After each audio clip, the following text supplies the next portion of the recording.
kind of a shirt. It is a bit. It's a plaid shirt. Why are you so low down? I haven't looked. Oh yeah, I'm looking at you. Not looking at you. That's why. Oh, there you go. There we go. Oh, I can see the plates again. Can you? Good. Yeah. Oh yeah. Well, they'll get done to it. Yeah, they're cleverly out of shot of like the professional camera. They can pick up all of the grime. Yeah. And just put them to one side. There's bones over there as well. Oh, great. If you want some bones, assuming they're from food, not like just random bone. Eventually, they were food. Yeah. Isn't that risky with the dog? They're out of dog reach. Oh right. Okay. Yeah. Nice. But yeah, you shouldn't give cooked bones to dogs. They're a bit more of an avant-garde sushi style. I'm trying to find my notes. Oh. YouTube. Don't need to see YouTube. But yes. So I'm back with plates and a more casual shirt. We'll put it that way. Yeah.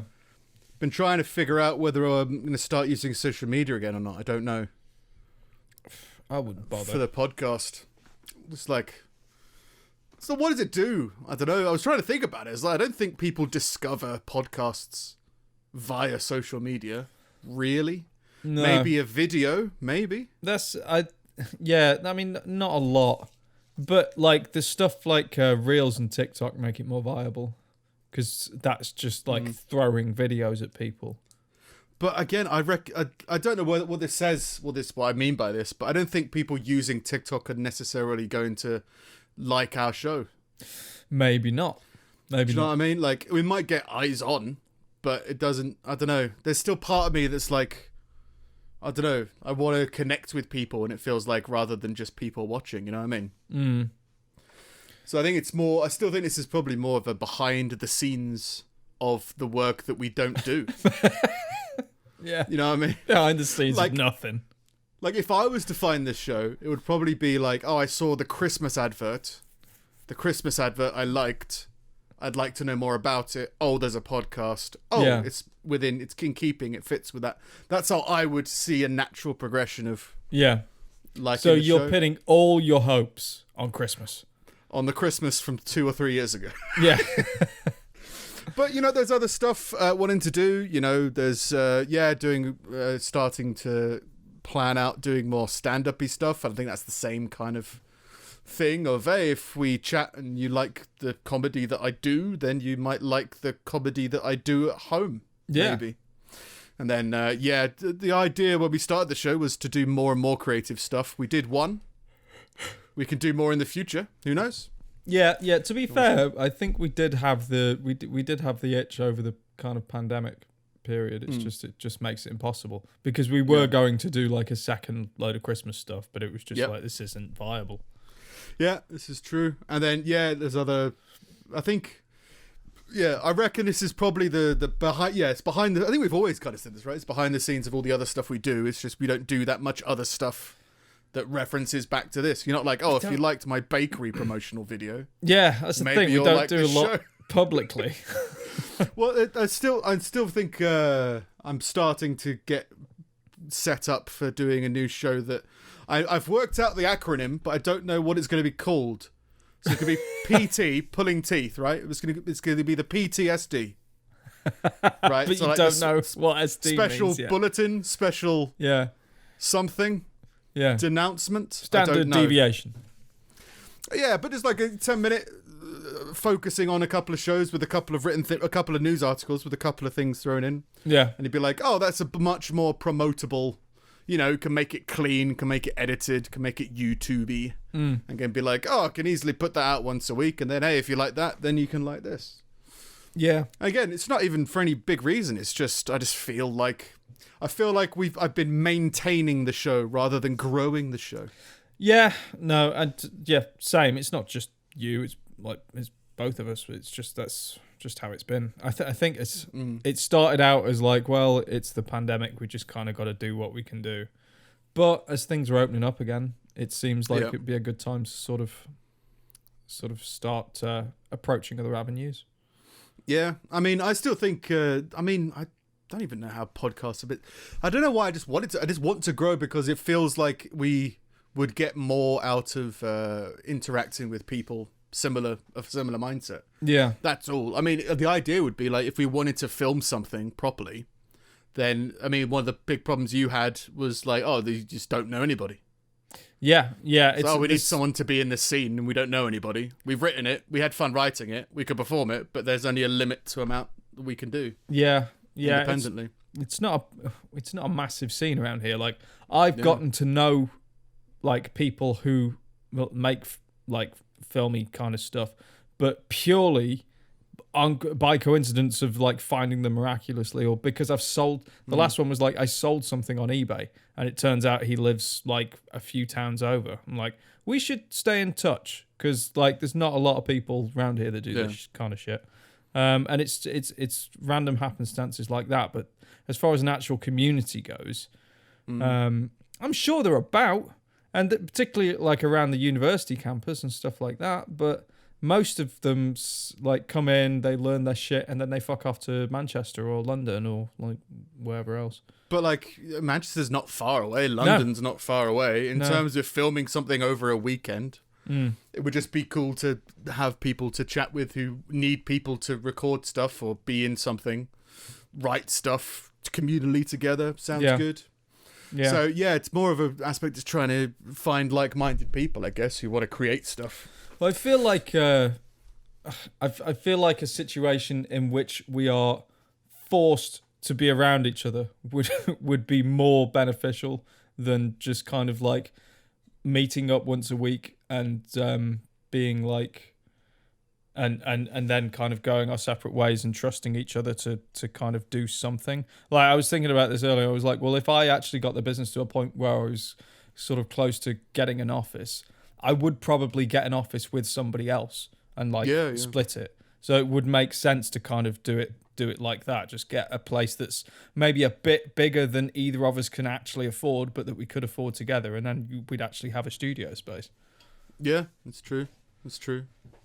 I mean, and then just having something where it's like, it's meet up and create something. Like say that the news PTSD or whatever it would eventually be. It just feels like an idea of a news host telling stories, but then there can be segments with other people. We did try it as an idea before, but again, just trying to get people. You know, some people don't feel equipped to record themselves or commit to it, but just that's the aim of growing the podcast. If we find another podcast similar to ours who want to create something, like, we can just get together once a week, once a month, and bang something out, write it and film it and whatever. Yeah, then do that. I think that'd be quite cool. So I don't know. Well, I don't. In terms of trying to grow it, I wasn't sure about social media. It feels more like you're just kind of keeping people up to date in social media. Yeah. You know what I mean? It's like, the new episode's now been dropped if you want to check it out. It's not like someone who doesn't know the show's going to be like, I'll check that out. Yeah. They have to be looking for us in the first place. But I don't think there's a way to grow behind the scenes until you do the in front of the scenes thing. I guess that's how I'm seeing it in my head. Yeah. I think it would definitely help this if we actually had some other body of work. Yeah. The other people that do similar kind of stuff to this are all like stand-ups, and they've got their body of work. Like that's they kind of build a fan base that way, and then refers back to them talking shit like this. And to be fair, the thing that we liked about one of the things we started when we did one thing we liked when we started the podcast was like, it's nice to see an idea start in a genuine organic format, like a conversational podcast, and see what it grows into. We just haven't grown anything into anything. Yeah, we've had lots of good seeds. Yeah, there was apology flamethrowers. Yeah, jet suit paramedics, all that kind of stuff, but we haven't. Well, I think I was thinking about that going off last week, and I thought it would be you could write an entire kind of sketch series that is just two commentators sitting behind a desk commentating on different people fighting different animals. Oh yeah, and it's but you don't have to see it. You're just like seeing the two guys like talking to each other and going through the ridiculous things that they're seeing and all of that. Like it becomes more about the conversation and the actual kind of relationship between the two than it does about the absurd shit that's actually going on. Similar to you had like a fictional commentator wrestling idea as well. Yeah, right? I thought of that. I was thinking of that as like a podcast thing because I like the idea of like a wrestling show that had lost its TV contract and it was just like surviving on radio because that's what the fuck you want with wrestling. You just want to listen to it. But like that's kind of how sports radio is. Yeah. So I thought it would be interesting to put a show together like that. But I mean, it's like all things. As soon as you kind of see the size of the endeavor, it's something that's difficult to kind of get myself to get going on. Whereas things that we start together on, we tend to be pretty good at. Yeah, well, I think if you take that as an example, right, I think that the number one step is to log it and be like, right, that's something that we like the sound of, we want to do. Then you go, it doesn't have to be an hour show every week. It doesn't have to be a 5-minute show every month. It could just be a small section of a project we do in the future and then see how it grows. You know what I mean? Yeah. Like, we did like Minute Month briefly, and there was there was a radio announcement about bees. Yeah. Right? You go, if you take something like that could be a small snippet of a commentation of, two guys commenting about someone fighting a half zebra, half alligator, amalgamation. And then it's just that 30 seconds. You go like, we really enjoyed doing that 30 seconds. Yeah. Maybe we can do a minute and see how it grows. We don't have to immediately go, this needs to be a full-scale 90-minute production. No. So, but yeah, try and do a little bit more about that. It's just time, and I'm resisting growing up, Steve. I don't want to grow up.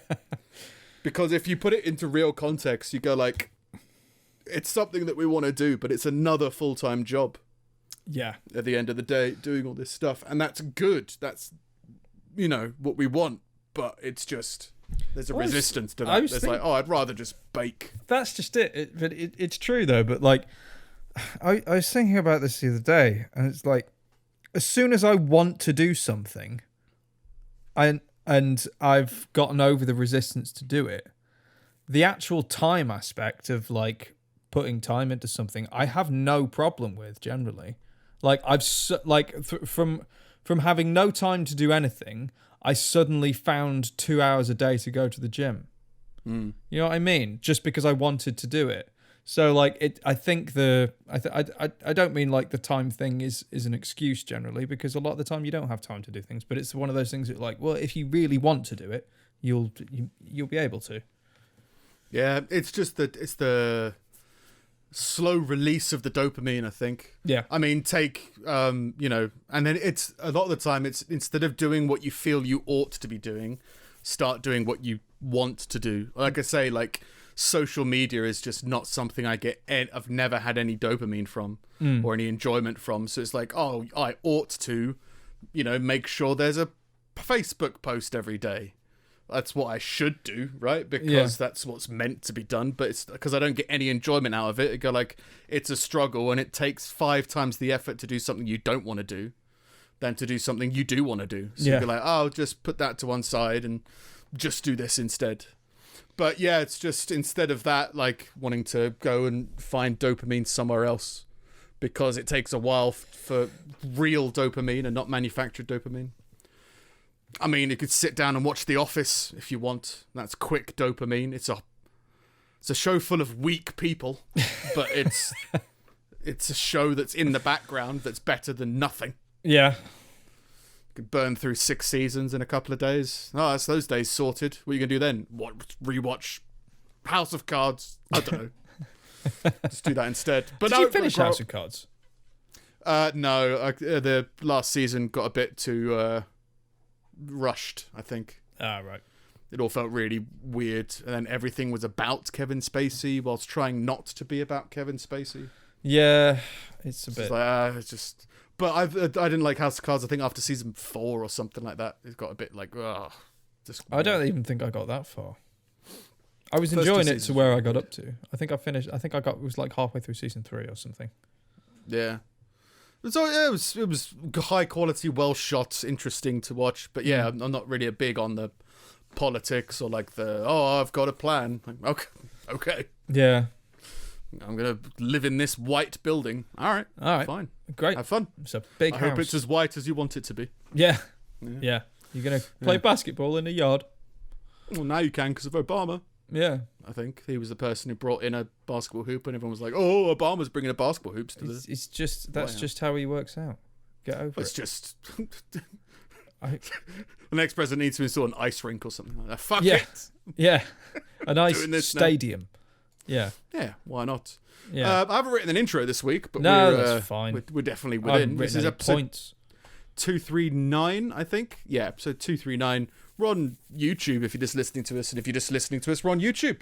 Yeah. And we've got a website. And the other thing which is www.pullingteethpodcast.com.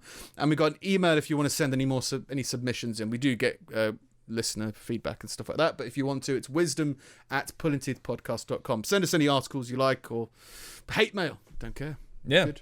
Great. Yeah. Let's see how it goes.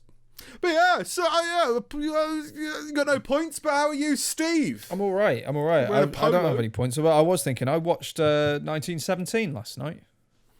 Oh yeah, Again, behind the curve on everything. A little bit. A little bit behind. Yeah, Not as behind as I was with The Martian, which I think is like 5 or 6 years old now. Yeah. But then 1917 was year before last? Or early last year? Like, it was pre-pandemic, wasn't it? Because the cinema was pre-pandemic, yeah. And yeah, I think maybe shortly before. So yeah, probably about a year, maybe 2 years. But yeah. Yeah. What do you think?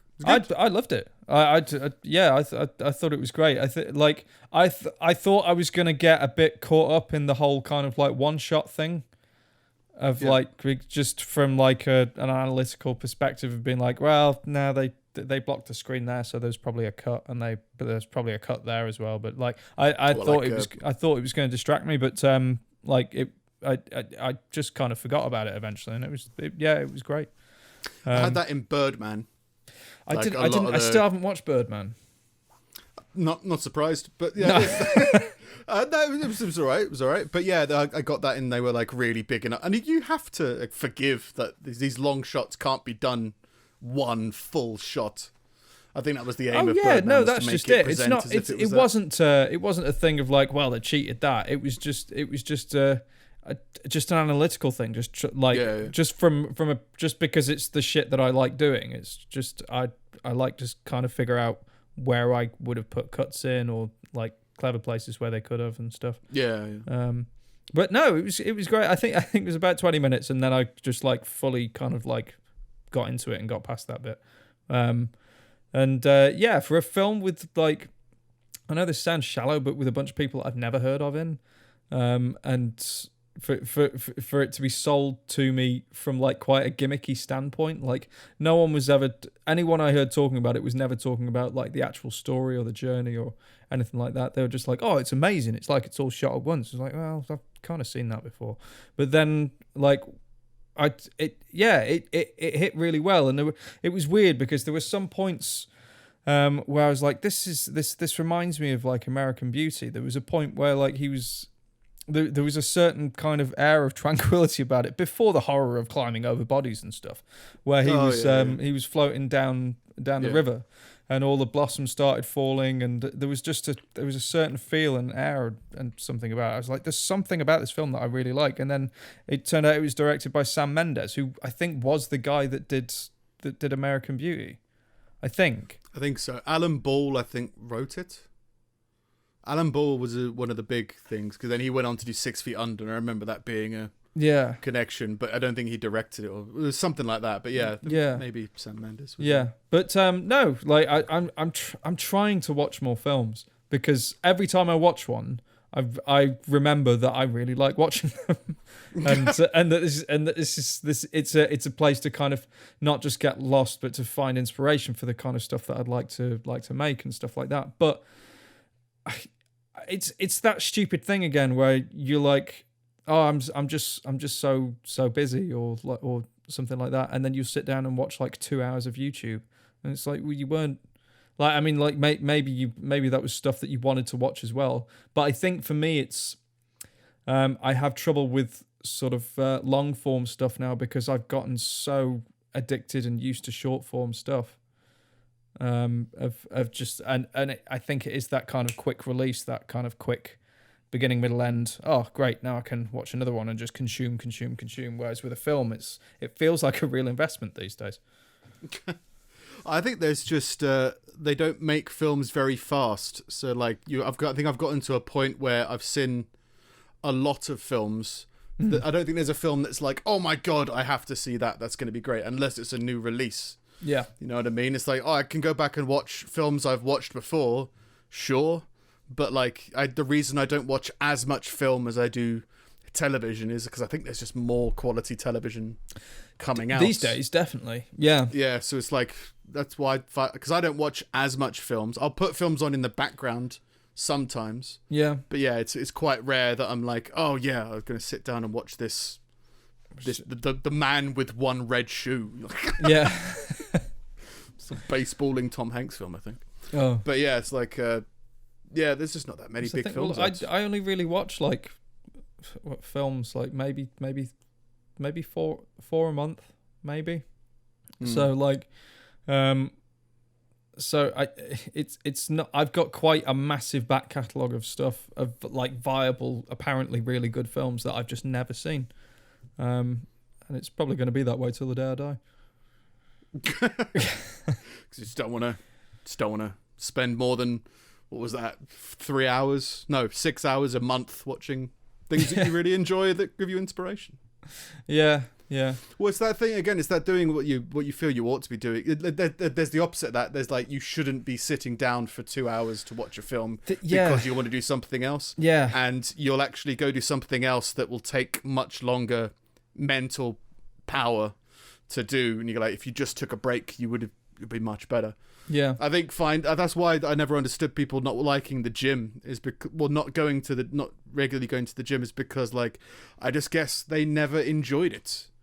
Like if you go, like I feel incredibly refreshed if I go for a swim in a hot tub. I feel refreshed, and I don't feel that any other place. So you go, well, if you can feel better at that point, why not do that every day? Yeah, I think the problem that most people have with the gym, and this is from someone who's, well, not with the gym, with exercise. And this is from someone who doesn't have like a massive history in exercise at all. Like it's been my history with working out has been like spotty at best. But I think going from my experience, for me, there were it's really easy to kind of motivate yourself and be like, no, enough's enough. I need to get my shit together, and then go and absolutely fucking kill yourself and leave, having never done exercise or like anything seriously, and be like, well, that was fucking awful. Why would anybody want to do that? Whereas the actual kind of thing you need to do is find something that you enjoy and just ease yourself into it, even if it's like 20 minutes a day, like just something. So if you can't do anything, you can go for a walk, right? And like if you can barely get off the couch, just walk to the end of the road and come back. It's more than you did yesterday.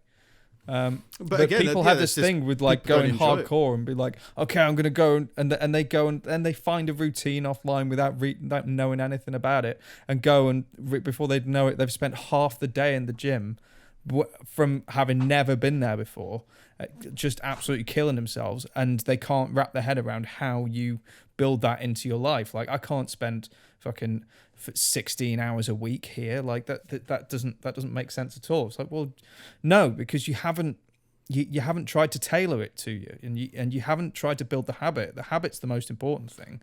No, the reason the habit won't form is because they don't enjoy what they're doing, because they're intentionally doing something that they don't enjoy. Well, that's why so you're never going to form a habit by doing that. Like if you're killing yourself because you feel you should be, because you feel you should be at the gym, you go like, well, you're obviously not enjoying it. You know, the worst fucking the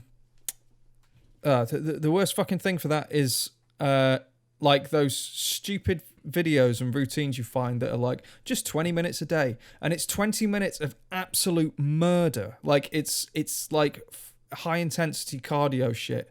and you absolutely kill yourself. And it's just it if you. It takes a very niche person to enjoy that. It takes an even smaller minority that will enjoy going from 0 to doing that. So people will try that and be like, oh, look, I can do 20 minutes a day. And then they do the 20 minutes and it's fucking awful. And they keep it up for like a week. They're in absolute agony from all the muscle pains, from all the shit that they haven't used before. And then they just never do it again, decide that all of exercise just isn't for them. Well, yeah, but I think the base root comes down to people just don't do things because they're trying to try it out or they want to enjoy it. They're feeling obligated to do things. They're feeling that they ought to do something. Yeah. And then they do it because they then push themselves harder because they feel they should be. They haven't found their why. Yeah, well, they're not enjoying themselves. Yeah. They're doing things intentionally that they don't enjoy. And I think people do that. Human nature, because they feel they're supposed to do something. You're supposed to be on your best behavior. You're supposed to eat 5 vegetables a day. You're supposed to do this. So there's this whole thing of like, well, I better start doing what I'm supposed to be doing. It's like, no, there's no supposed to be doing anything. You just need to figure out what it is you want to do, go forth, do it, and figure out how to integrate it into your life. So I think most people who don't like exercise just have never found an exercise they liked and have intentionally done exercise they dislike. Yeah. You I mean, like, think of it as like addicts or something. Like, until they really find their why, like they're like a real reason for them to stop or to kind of confront what they do to themselves or whatever.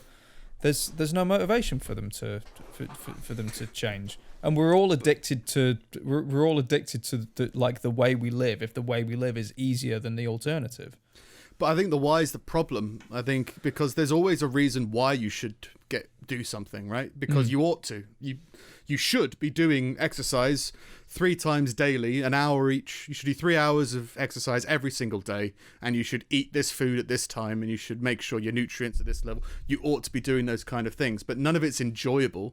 So there's no true intention. There's no reward. There's no wanting to do it. Well, plus people, as far as finding what that why is, like, people don't really delve deep enough. If you ask someone who's kind of like just starting out, a lot of the time, or people that you predict won't stick to it, and you ask them kind of like why they wanted to do it, you'll get like, well, I wanted to lose a stone or something, and it's like, well, okay, and then what?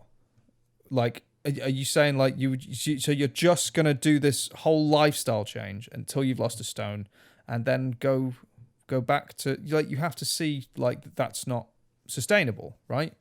Like what you need to do to get into it is a full lifestyle change, and that's the why that you need to find. It could be that you want to kind of like look better for your spouse, or you want to kind of like, I don't know, feel younger or maintain your health for longer than your current road will allow you to. But people set such shallow goals for themselves that it's not enough to motivate them to carry on. I guess what I'm saying is that the why that people do is because they feel obligated, or they should. You should always exercise. You should always be in better health. Yeah. And I think that most people don't prioritize or focus on enjoyment or happiness, because people aren't inherently happy. They're used to being miserable, so they're not looking for happiness. They're just looking for, well, I've joined a circuit training class 3 times a week. You go, why? Well, it's good to be healthy. And you go, well, yeah, but why don't figure out something that you enjoy? That's the thing as well, though. Like, that's an external thing. Like, if they were in the exact same shape as they are, and the exact same diet and lifestyle and whatever else, and they were the only person like around, so there was no social pressure for them to do anything, then that why would go away. Like, because that's entirely driven by people around them and by society and whatever else. Like, that sort of feels like a kind of like a social pressure thing. Like, they haven't really gotten to the bottom of Well, they've gotten to the bottom of why they think they should do it, but it's not enough reason to actually keep them doing it.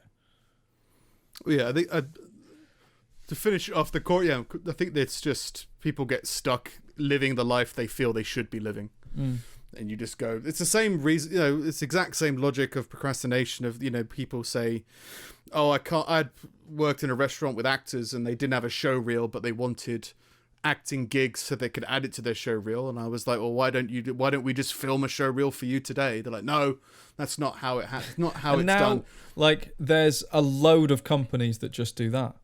Yeah, and it's purely because people condition themselves. People put themselves in smaller and smaller boxes that just say, this is how things are done and this is how the world is. And you go, it really isn't. The world's a ridiculously chaotic place. You can literally do whatever you want. Yeah. What do you want to do? Well, that's a cliche question. You're like, it's not a cliche. The fact that you think it's a cliche question means that you're not thinking about yourself. So just figure out what it is you want to do and then go and do it. Oh, no, I'm supposed to be a badminton superstar. Well, all right, fine. But what do you want to do? Yeah. Just figure out what it is and go do it. And because you will enjoy it. Exercise is just the one example I pick because most people have a negative view of it, but your biological body has a positive response to it. Yeah. So it's a connection that should always be made. Like, sex is pretty much universally accepted as a good thing by everybody. That's exercise. It's just it doesn't take as much effort as a long walk. Yeah. You go, there's still positives in all of it. It's just you've decided that, no, this is not the case. And you go, the world's an open, fluid place. Just go forth and do whatever you want. And it's like I think a lot of the people that we kind of idolize is a bit strong, but that we put on a pedestal somewhat are the ones that have that kind of attitude that life is chaos and it doesn't matter what you do anything. So all the, like, Kevin Smith making his own films, the It's Always Sunny guys, like, just making their own pilot, and like without a studio and without the machine and the way things should be done and everything like that. I mean, fucking, you can even go as far as, like, Arnie, lift the heavy thing until you're famous. Who the fuck did that? Yeah. It's those kind of attitudes that people still get stuck behind and being like, well, no, it's not the way it should be done, or I don't understand it. Now, that's not to say that I'm breaking any molds or anything like that, but it's something to say to people who are, like, stuck behind this thing of that's not the way it should be done. It's like, well, you just go, I think it comes down to, people don't know what they want, and they don't know what they want because they haven't thought about what they want to have and what will make them happy and what they'll enjoy. They just go, well, I'll just keep going until, something happens. Yeah. And while you've got that mentality, you're not going to be, it takes, like, I think the reason this is kind of running around in my head is just because I think it's very simple to say it takes 5 times the amount of energy to do something you don't want than what you do want to do. Yeah. Like, it's not like, oh, it's going to take the same amount of time and effort just to get this chore done so you can get back to what you really want to do. You go, no, it's like, it's 5 times more effort because you're not enjoying yourself. There's so much resistance in doing that. So you're 5 times more likely to fail. If you just figure out what it is you want to do, then that gives you a clear goal of what you want to achieve. Then that gives you a vision, that gives you some drive, and then everything that comes into contact, you can compare to the goal you're trying to achieve and make steps towards it. Yeah. Instead of just waiting for change. It's like, no, just change what you want to do. Yeah. And the only reason you wouldn't believe in change is if you believe you're already doing everything you're supposed to be doing. You're like, well, just whatever you want to do. But yeah, it's I think it comes down to everything, whether it comes to, whether or, like, I ought to be doing some more social media for the show, or should I be doing something else that I think will benefit the show, but it's also what I want to do, and it'll have a trickle effect. And really, it's about being more creative rather than getting more subscribers on YouTube. Like and subscribe. I said I'd fight a giraffe last week. I was pretty confident, but then I forgot that giraffes are taller than horses. I thought, after thinking about it, I was like, I don't know if I could punch a giraffe at all, really, unless it came down for a swing, and I kind of did it. But I was envisioning you climbing up its neck. I was like counter, so when it came down to swing, I'd like latch onto its neck or something like that. And I was like, it won't be able to pick itself up. I don't know. But yeah, instead of doing what you ought to be doing or doing what you think you should be doing, like fighting a giraffe, I'm gonna fight a giraffe. It's what I want most in the world. But no, just it's just I think it's a common sickness, especially for people our age, is they still think they're supposed to be doing something, and you go. As long as you think that, you'll never be doing what you want to do. You'll just be doing what you feel you should be doing. So just figure out what it is you enjoy. Even like the example I gave of going for a swim afterwards, I feel incredibly refreshed for like an hour. That's a positive thing. Why not have it in every single day of your life? Where it's like, and then just figure out, do I want that at the end of the day? Do I want that at the beginning of my day? You go, okay, what's your favorite meal? Why not have your favorite meal whenever you want? What do you enjoy about it? Explore it, find more about it, and then why not enjoy every meal instead of, I'm just going to have fish that's smaller than a hand. Stupid Steve, I don't understand mackerel, but there you go. I had sea bass this week.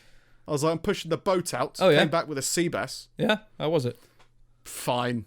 It's nothing great. I don't like sea. Well, I mean, I don't mind sea bass. I don't dislike it. It's always on like the most pompous of menus, and it's just really plain. I would rather have salmon. I guess was my experience from salmon that. And salmon's not amazing. It's just tuna. Like tuna steaks are nice. Just not a big thing. A very small portion. It was like, I don't know. Felt strange cooking it because I'm not a big fish guy. But it's like, it's just no. But yeah, pushed the boat out, came back with a fish. Why not enjoy every meal? Why not go out and do everything to make the most amount of happiness? And people will go, oh, but real life gets in the way. Well, when you have kids, you can't do that. It's like, yeah, but I hope you enjoy your kids. Yeah. I hope like there's some level of happiness that comes from doing other things. And yeah. Notifications going off. Maybe that. Can you still hear me? Yeah. Cool. Just want to enjoy every. I still hope you'd enjoy your kids. I still hope you'd be able to, stuff gets more complicated. But unless you lose sight of doing what you want with your life, keep going. It seems like the simplest thing to do. Yeah. Well, that nicely segues into a nice little article about a headline: Russian man trapped on a Chinese reality TV show was finally voted out. Chase your dreams. You know what I mean? Yeah. This is one of those reality TV shows that apparently wanted to make an 11-man boy band. Oh. Boy bands are still a thing. 11? Vladislav. Yeah, just 11 boys in a band. Boy choir. Yeah, boy armada. I don't know what the plural would be. Vladislav Isanov, a 27-year-old part-time model from Vladivostok, was working on the show Produce Camp 2021 as a Produce Camp. What a great, efficient name. We are producing boy bands. Yeah. Produce Camp 2021. Produce Camp. Well, it's like the other one from there that you watched, Terraced House. Yeah. A really good show, but like, it's a house. It's not semi-detached. It's the name of the show. He was working there as a translator when producers reportedly noticed his good looks and asked him to sign up as a contestant. Ivanov told the program he'd been asked if I'd like to try a new life and agreed. Well, it's what he wants, isn't it? New life, fair enough. But quickly came to regret that decision. Unable to leave on his own without breaching contract and paying a fine, he instead begged viewers to send him home and deliberately performed poorly in the hope of being voted off. Please, I need to see family. Pretty much. Using the stage name Lelouch, Ivanov told viewers, "Don't love me, you'll get no results," and reportedly pleaded with people not to vote for him. Why was I cursed with this beautiful singing voice? Please send me home. I don't like it here. People like, keep him there for a while. Ave Maria.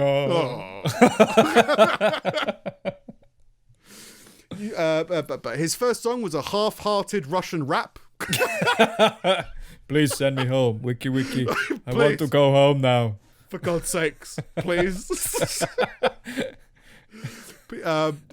He also said in a later episode, "Please don't make me go to the finals. I'm tired."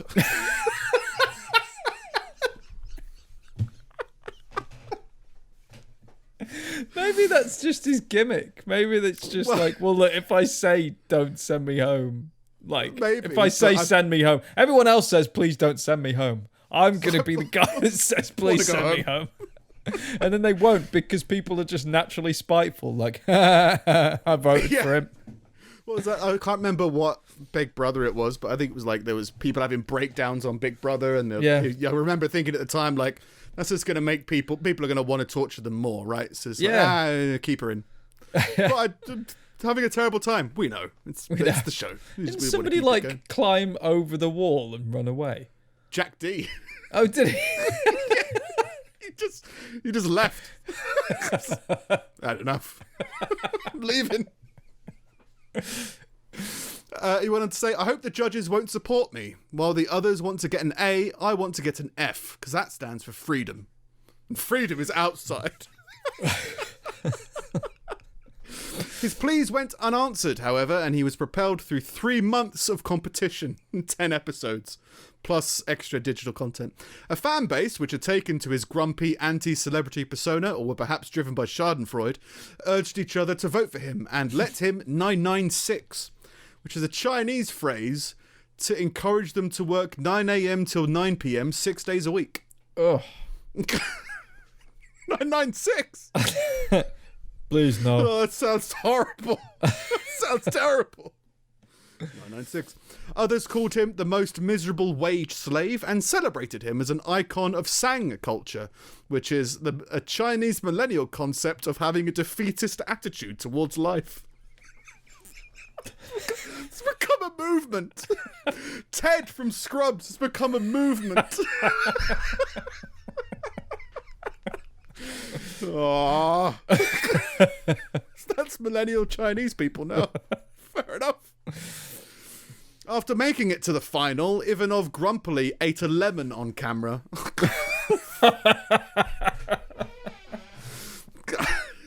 If you need more proof that I'm having a horrible time, this is me eating a lemon. Yeah. And said he hoped people would not support him again.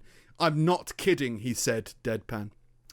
He was eventually voted off in the final episode, which aired Saturday. "I'm finally getting off work," he posted. So it could definitely be a publicity stunt, right? Yeah. Like, as you say. But I like I don't care, to be honest. I'd rather have that on television if someone is having a horrible time. Yeah, like, it's the X Factor thing, isn't it? Like, the ones that win it are not necessarily the ones that stay famous. Like, there's almost like a curse in that respect. It's because it's the ones that are most polarizing that get voted off, like, third or second or fourth or whatever, because they couldn't pull the full audience. But the people that do like them fucking love them, and they kind of like hold that audience. It's the same with a lot of those shows. So, like, I can imagine he's probably, like, if it's a character, if it's if he's making it up or whatever, he'd be able to build quite a career off it, but only there. He wouldn't be able to go back to Russia and go, "Where have you been?" Trapped on a reality show. Yeah. Oh, okay. It's like that. Was it William Hung was on Delicious Lemon? William Hung, I think, was in X Factor or American Idol or something like that, and he got famous because of how terrible his Ricky Martin cover was. Oh yeah, yeah. But like, I think he still performs. Yeah. Because his fan base really dig him. But it's like, whichever you like. But I don't know. There's just something inherently funny about somebody being honest enough about how horrible they hate how much they hate their life. Of being that naturally defeatist attitude. There's always found it funny. I don't know why. So yeah, he's escaped Chinese reality. In other news, similar to the only reason I brought it up is because of the conversation we had last week. The NRA confirmed that a video going around shows its CEO. There's a CEO of the National Rifle Association. Do they sell guns? I thought it was like a club. Yeah, it's like a we like guns club. It's like a union kind of. a union for guns. Yeah. Yeah. Like protection of rights. Yeah. Movement. Maybe it's like Sang. Wayne Lapierre killed an elephant during a botched hunt. So this guy took on an elephant, apparently, is what I'm saying. I don't think any person could kill an elephant. I mean, he used a gun, but even with a gun, you're like, wait, I don't know. If the elephant's dead, how was it botched? It took a while. Oh. Like, the guy struggled, kept on missing. Oh. Don't take on an elephant, mate. I mean, even with a gun, you go like, it's a big fucking animal. Yeah. That's an ego out of control. The video was taken during 2013 in Botswana. In the 10-minute video, Lapierre fires at the elephant, causing it to drop to the ground. But it's still alive, so they move closer. A guide points to the spot where Lapierre needs to fire to kill the elephant. Shoot the elephant. He tries 2 more times, but keeps on missing from point-blank range. Oh. Eventually, a guide fires the shot and kills the animal. Despite the failed attempts, the group congratulated him on the hunt. Why? Well done. Well done. Well done. I killed it for you. Yeah. But just I don't know. Yeah, elephants are too big. I think unanimously you can't kill an elephant with your bare hands. No. Even with a gun, I don't think you really can. You need lots of things. Maybe a really big cannon. Maybe you can kill an elephant with a cannon. Yeah, and I mean, an elephant will just fuck you up. Yeah, not worth it. Always walk away. Or if an elephant challenges you to a fight, just leave. Yeah. No one will think. What do they do? They like wave their ears at you or some shit, don't they? That's a sign of aggression, I think, for an elephant. Wiggling their ears. What? So Dumbo was like a warmonger. Yeah, because he was being so aggressive. Really aggressive. Flying. Yeah. Fair enough. But yeah, don't fight elephants. Even if you're the CEO of the NRA, you'll fail. Other news. Oh yeah, is this guy a twat or is he? I don't know, a friend. A man has completed his 6-year challenge to park in every car parking space at his local Sainsbury's. 6 years. 6 years. It took him 6 years. Yep. Oh, I mean, he would only go there for, I was going to say, I could knock that out in a day. Yeah, you can just knock it in an hour, right? Just stop briefly at different parts of the car park. Yeah. But again, he did it like, just every time he went to sit in a different parking space. Gareth Wild, he is a wild guy, 39, from Bromley, southeast London, said he decided to take on the challenge after noticing his preference for spots. So he had a preferred parking spot. I don't think that's out of the question. Like, what, having a preferred spot? Yeah, like if you park in a certain parking spot, you'd be like, this is a good spot. Well, it's like if you go, I mean, if you do like cardio at the gym, a lot of people have like preferred machines and stuff. Yeah, even though there's like a whole row of them. But like going to do something and parking somewhere, like settling down. Or a favourite bowl. Position, people have good. Like favourite bowls and stuff. And favourite bowling ball. Yeah. The list goes on.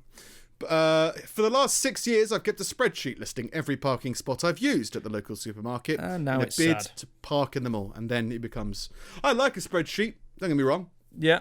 I don't mind. But it's just, he tweeted, this week I completed my magnum opus. I get that he's trying to make it bigger than it is. And it's obviously just a little bit of fun that he's had.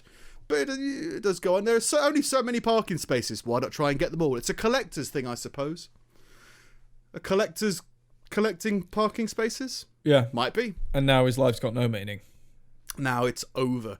Wild completed his challenge on the 24th of April by slotting his car into parking spot F20, which he described as a real pig to get in.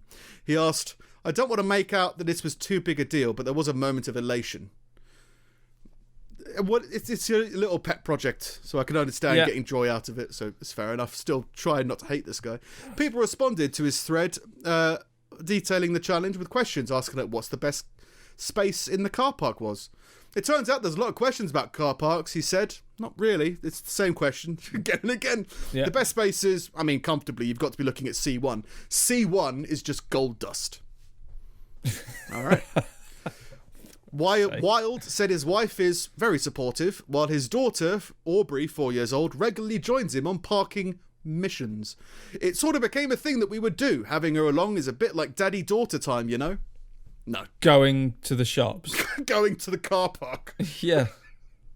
Gonna park in Delta 12 today. Wow, that's good. So what do you do? Wait, hang on. So what if he goes to the supermarket and the one that he needs to park in is occupied? Does he just wait for that person to get back? No, I get better luck next time. That's how I'd imagine it would be, wouldn't it? But, fuck. Is that why it took 6 years? Could be, that one space. Yeah. He didn't include disabled parking spaces, and he didn't include motorcycle bays. Oh, what's the point? Which is exactly is pointless. Yeah. So he didn't. He didn't complete it then. Didn't finish it. Nope. Magnum opus my arse. Quitter. Yeah, pathetic. Go get disabled. Yeah, break your legs.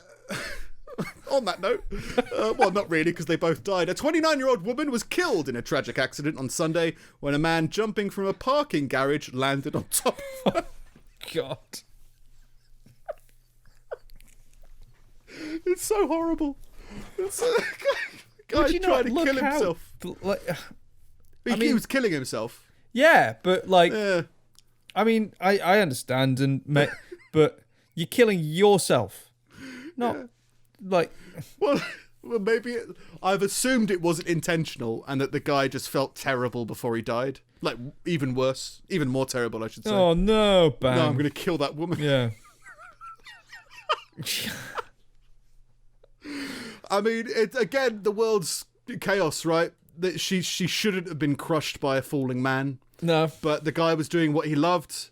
She was, I guess, doing what she loved, walking around. Sometimes bad things happen. Life is chaos. But yeah, just killed by a suicidal man. Christ. So fucking brutal. San Diego resident Taylor Kale was walking home with a friend. Oh.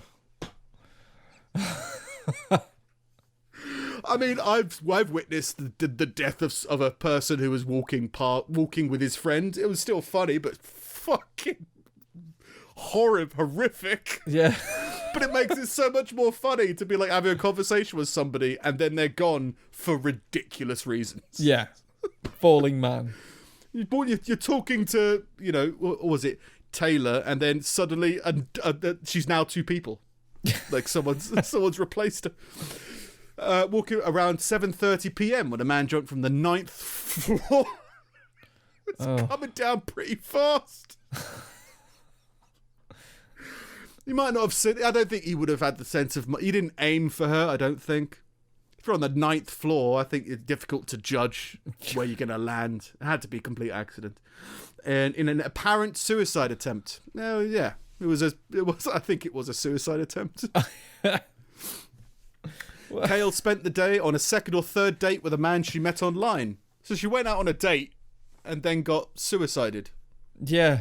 It's harsh. I mean, it is harsh. And I'm sure he didn't intend to. But would you make the most of it in that situation? Like, if you're falling off and you see someone there and be like, well, it's going to happen. And just be like, 4, bang. Just angle yourself a little bit more. Yeah. To try and... I don't know. Seagull! John Cena! Whatever it is. Kale was pronounced dead at the scene. So ambulance came. Well, she's dead. Yeah. But she cushioned his fall. So he might live. Oh, no, he's dead too. The man who jumped from the garage was taken to hospital where he died of his injuries. So they didn't even take her to hospital. She's dead. Just leave her there. Yeah, she's with a date. He can take her home.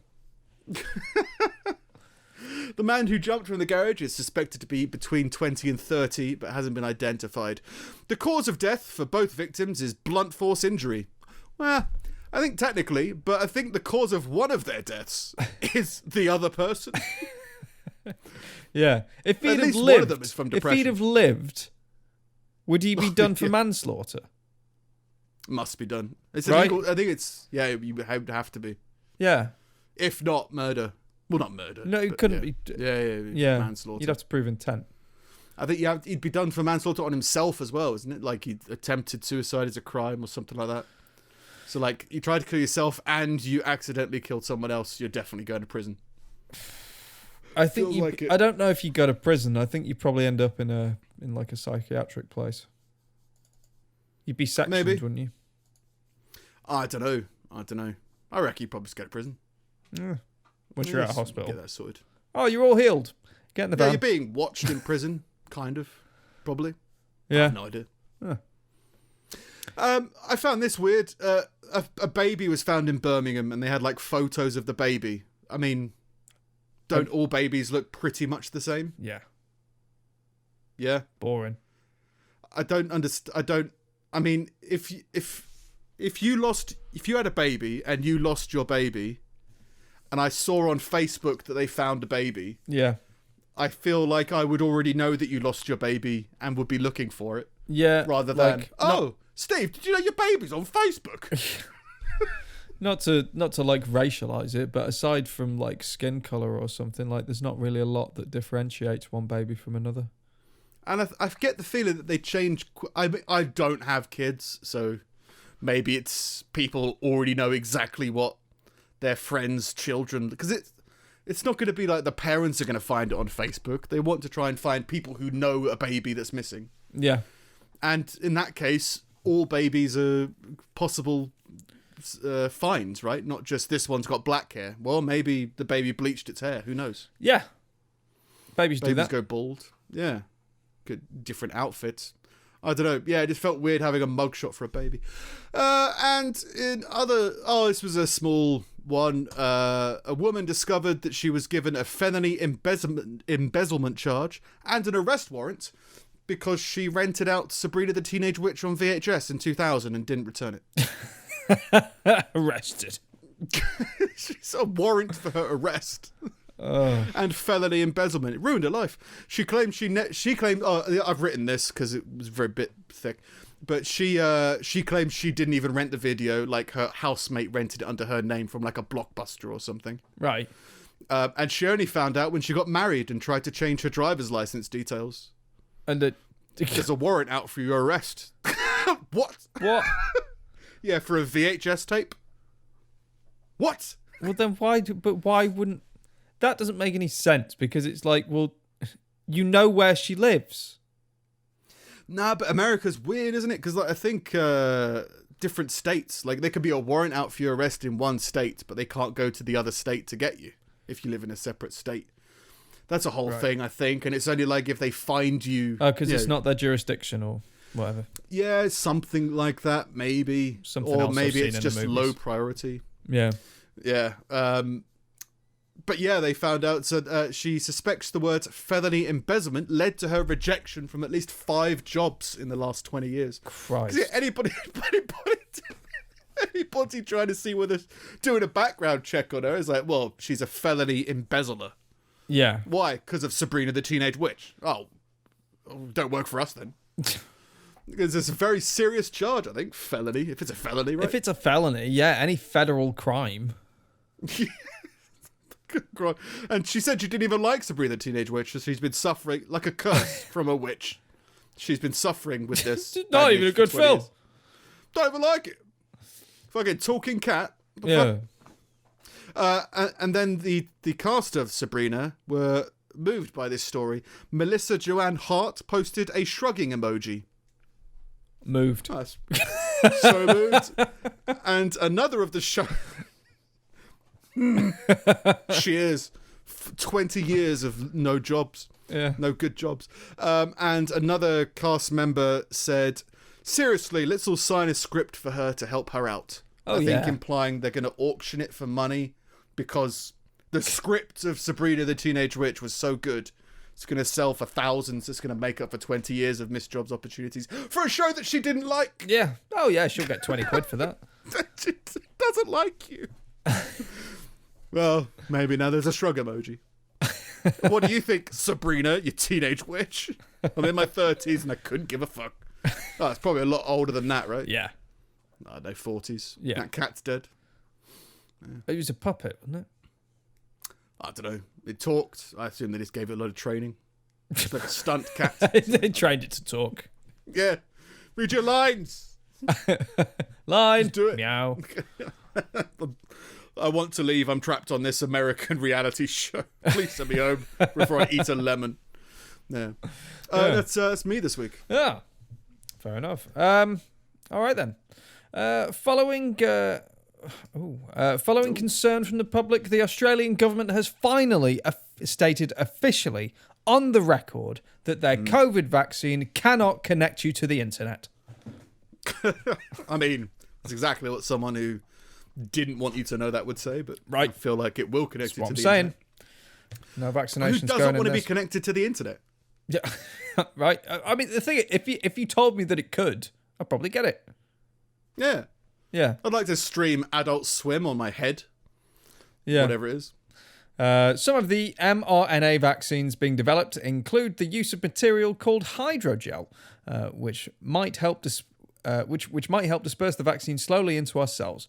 Bioengineers have used similar hydrogels for many years in different ways. For instance, they've used them to help stem cells survive after being put inside our bodies. Because of this, some of the people believe hydrogels are needed for electronic implants which can connect to the internet. So I guess that's where a lot of didn't all the 5G conspiracy or something come from? Probably. COVID and that's when people started blowing up 5G masts. Towers and stuff. Or something. I mean, there's a valid reason to blow up a 5G mast if it was like a Huawei one, because there's Chinese fucking spies behind all that shit. But just your Even everyday 5G mast. I mean, the fact that it's got the gel in it doesn't mean that it's got the microchips in it. Exactly. It's saying it's got that water in it. That means you're putting Gary Busey in me. Well, he's got water in him, but he's not. What? Yeah, it was like anything with silicon is suddenly like a chipboard or something. It's like this. The GPU on this woman's breasts are amazing. Yeah. Oh, she changed her Wi-Fi, her chip password. Yeah.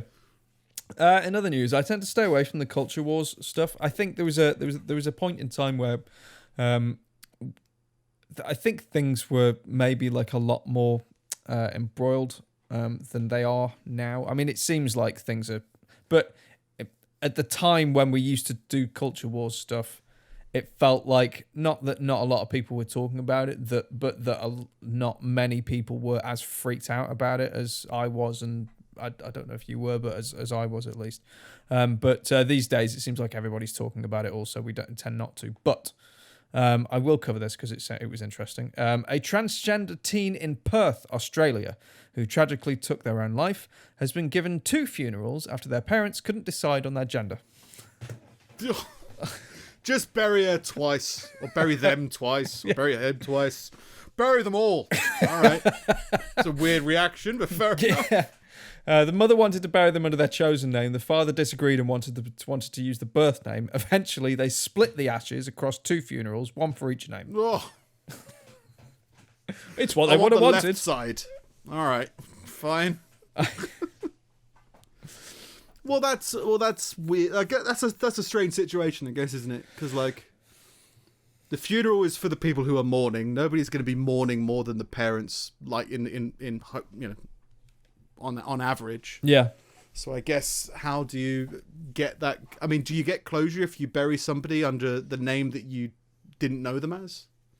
Yeah, that's just it. It's like, well, who am I burying here? I wasn't like, if it's not a matter of being transphobic or whatever. It's that this isn't the identity of this person that I was connected to. Yeah, but then it's like burying someone's character. I think for other guests, it's not as important, but I just think for the parents, there's obviously a lot of weight there that they would need to deal with, more so than, friends. I mean, I don't know, if you were buried as Stephen, I'm not going to be like, oh, is he actually dead? Because I knew him as Steve. But for people intimately close, I can see why there would be a discussion. And it's probably just the people are in grief. They're not going to be making the most sane decisions. Yeah. But yeah. I don't know. I think most of the coolest kids have 2 funerals, to be fair. Maybe 2 funerals. Not sure the cool kids have 2 gravestones. Well, was she buried, or was it just 2 ceremonies? Oh, it was ashes. No, it was a plaque, like when they get cremated, so they get their plaque on a wall. Oh, in like a place. mausoleum. Yeah, kind of thing. but the ashes were split between two plaques. So Oh, yeah, so that it's like even even in death, their identity wasn't whole. well, it's just that's a weird one. I think. I mean, is it? It would be respectful to bury them as they wanted to be known, but it's the problem with changing identity, I guess. Yeah, is other people may not also switch your identity in their view, right? yeah, and they said that there hadn't the paperwork or the application or whatever to actually change their identity hadn't gone through at the time of death, so the death certificate is still going to have the original name on it. Yeah, but the parents, like I can't remember who wanted the person's chosen name, but like their mother would have already known them by that name, right? So they Yeah. wanted to connect with them with that name. But yeah. It's one. an odd one. But it does seem like it's just a bit too far. What about people who? It's not offensive in any way. Like it just seems like, well, surely there's a better way to do this. Well, there's bury been them cases. twice. There must have been cases of a lot of this before, right? Because lots of people go by their middle name, right? Yeah. At different points, so they must. I know people must associate themselves by a different name, and then I'm sure their parents would call them a different name. But like, what would go on their gravestone? Well, but most if you think of like famous people, like famous singers and stuff like that, like most of them didn't go by their actual names. You telling me Beyonce's not her real name? It's actually Deborah. I don't know, but like Debbie. like Prince, or and probably like Elvis and Johnny Cash and stuff. I'm pretty sure like there's a lot of those singers that didn't go by their actual names. Well, I guess this is probably different because it's parents choosing for children, right? Most people they're the elder when they die, so that people just put whatever they were known as. Before. But it's different because it was a child. But, I mean, seems like there was some kind of trouble if they're not able to agree on how to mourn or remember their child. But you're saying that because they're trans, they shouldn't be granted like a funeral service? That's 100% my position. I'm sticking by it. That's what you're saying? Yeah, that's fair enough. Yeah, just for the record. For the tweet. For the blog. Funerals. No, you can bury a trans person. Bury him all you like. As many times as you want. No, I don't care either way. My thing was a funeral tour. Like you get buried in every state. Every country, you have a burial. When you die, it's get handed around the country, handed around the like world. the Olympic torch. That'd be pretty cool. Just passed into Denmark. Where will we bury him? Just gets lighter and lighter as you get further around the world. Yeah, no, there's nothing offensive or anything about it. Like, be buried under whatever name you like. I think it's just more. I don't know. For some reason, to me it makes the parents seem childish, which I know is childish or maybe childless. Yeah. But like it, and I know that it's purely because they're both acting on extreme emotion. But I don't know. I think I'd expect them to be more decisive. Yeah. Well, it's just another. Yeah, it's a slightly complicated question that people say shouldn't matter, but it does in small, very specific situations like this one, I guess. Yeah. I mean, I think there's a belief that you have to respect somebody's burial wishes, right? I know there's people like don't want to be buried, they want to be cremated. Some people want to be cremated and not buried. it would feel weird if you chose for that person against what they initially wanted, right? Yeah. If somebody didn't want to be cremated, it would feel weird cremating. If you really push this issue, this is what you want. So I guess if it's respecting the person who died's wishes, then they should be buried under whatever name they choose.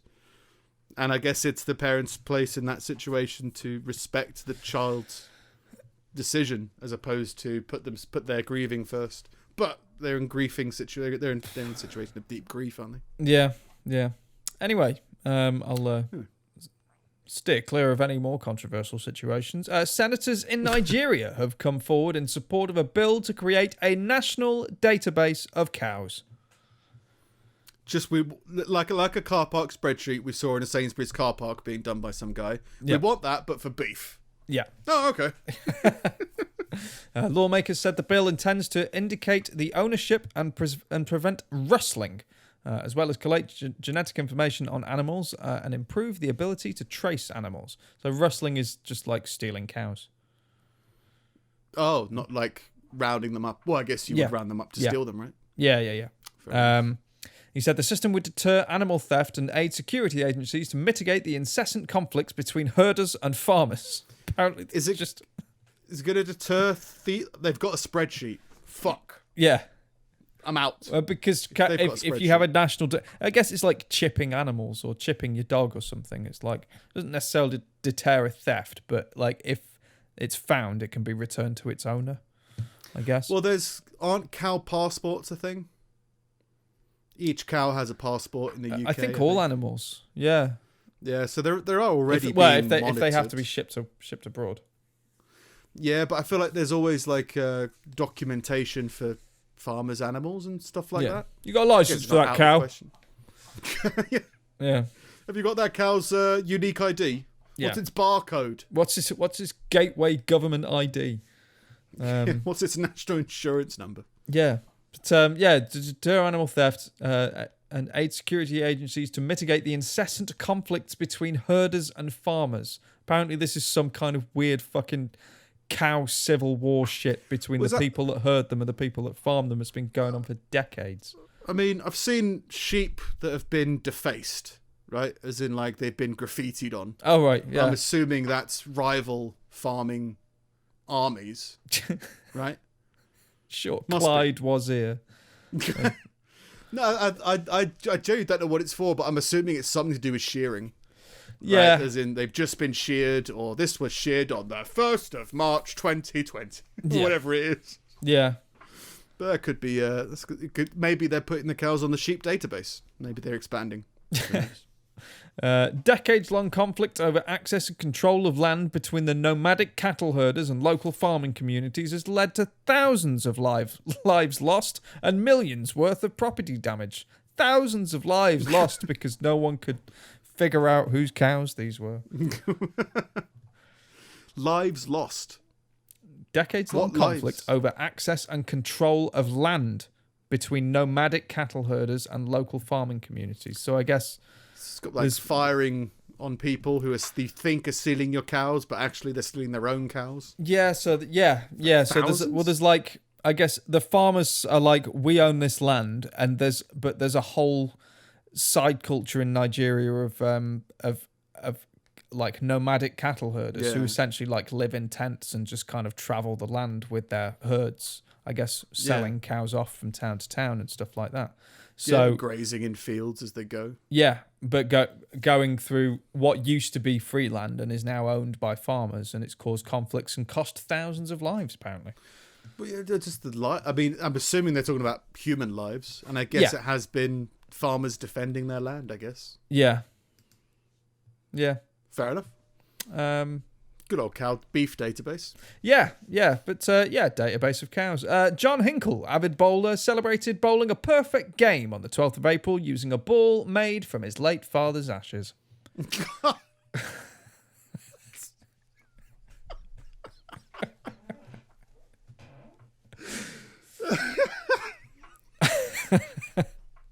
like that guy who made a guitar out of his uncle.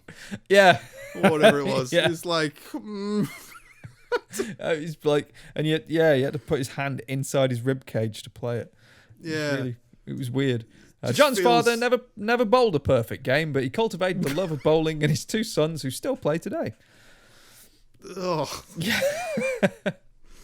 I mean, it's just taboo, right? I mean, you probably get over it once you've bowled a couple of games with your dead relatives. Dad. Yeah, but like, people have ashes made into like rings and wearables and stuff. Why not a bowling ball?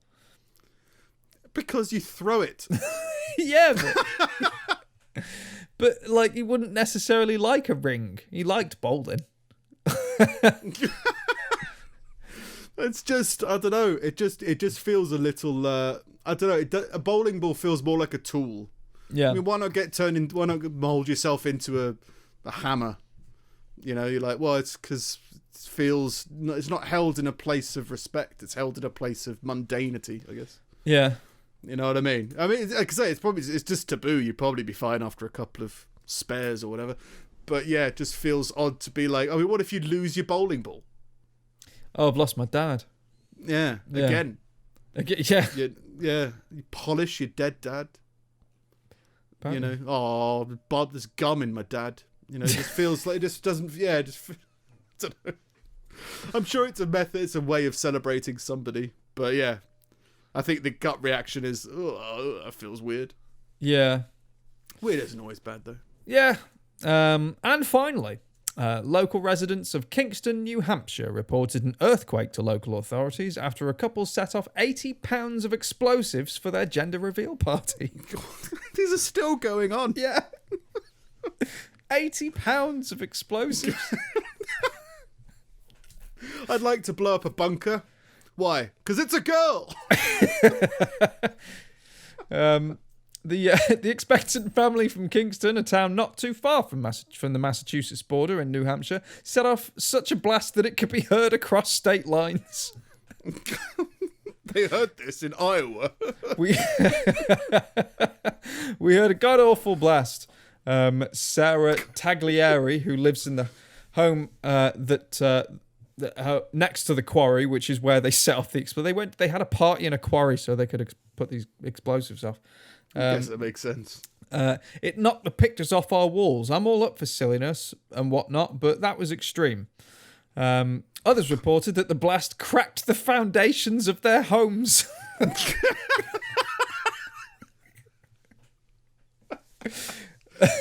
Thanks, I guess. Congratulations on your lawsuit, I guess. Police said that they've confirmed that they've seen a video of the reveal and confirmed that the child was a boy. The father has turned himself in, and an investigation is ongoing. After which they will make a determination on charges. It's a boy. You go to prison. Yeah. I'll go hand myself in to the police. Right, now the silliness is over. Arrest me. It's a good day. Is it worth 6 years in prison? Sure. So you blew up 80 pounds of explosives on land that wasn't yours, blew up this person's house. In a blast that could be heard for miles to welcome your child into its new fatherless world. I mean, don't they say that, like, the fetus can hear your voice if you sing to it? Bang! Can it hear your quarry being detonated? Yeah. You can hear it across the state lines. I think the baby pretty much heard something bad. Yeah. At a gender reveal party, I went to a heavy metal concert and stood by the speakers for a while. It's a girl. First baby born with PTSD.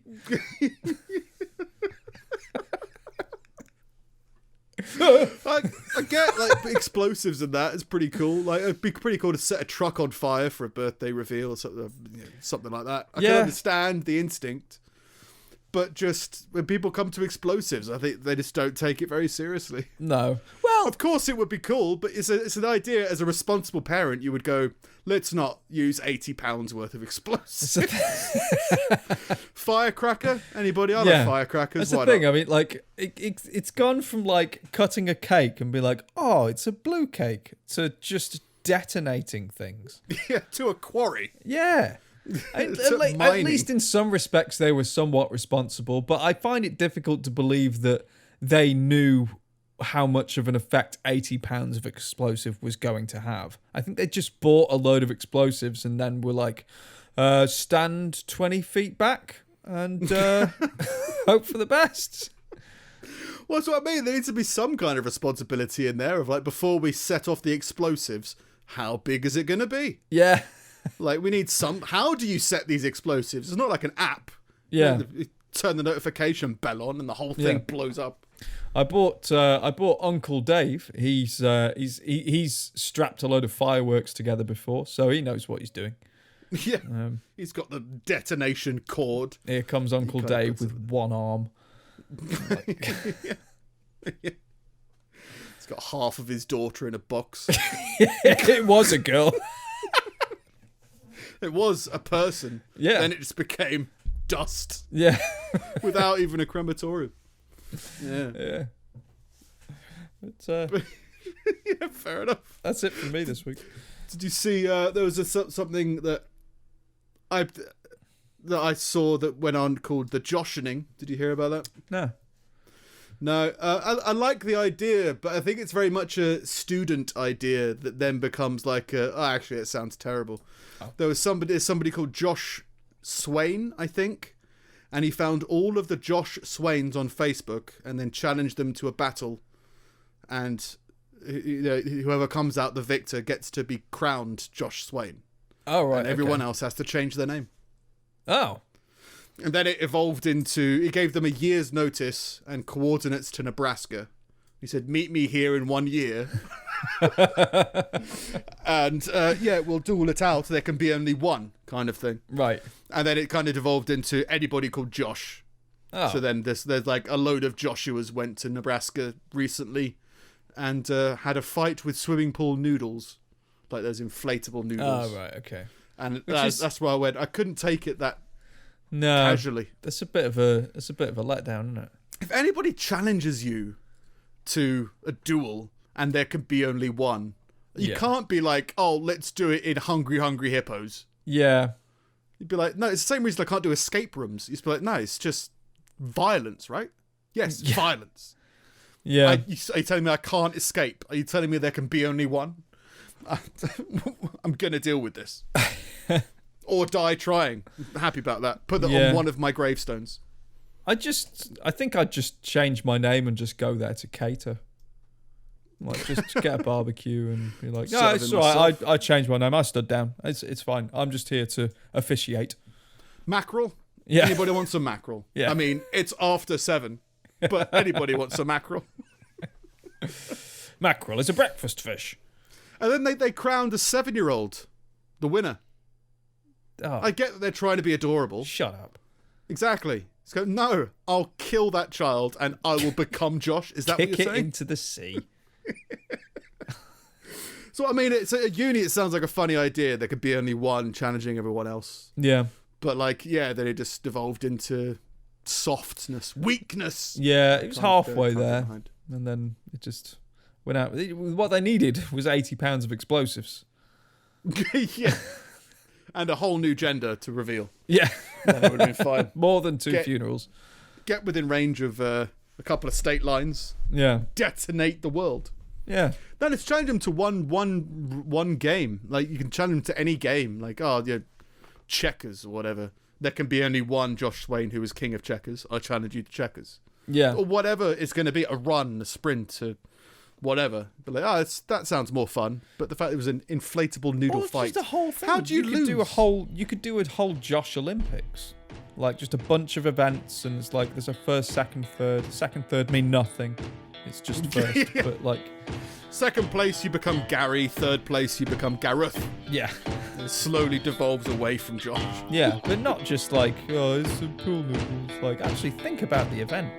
I just don't. How could you lose a pool noodle fight? A pool noodle fight. How can you lose? Because nobody dies. Yeah, nobody gets wounded.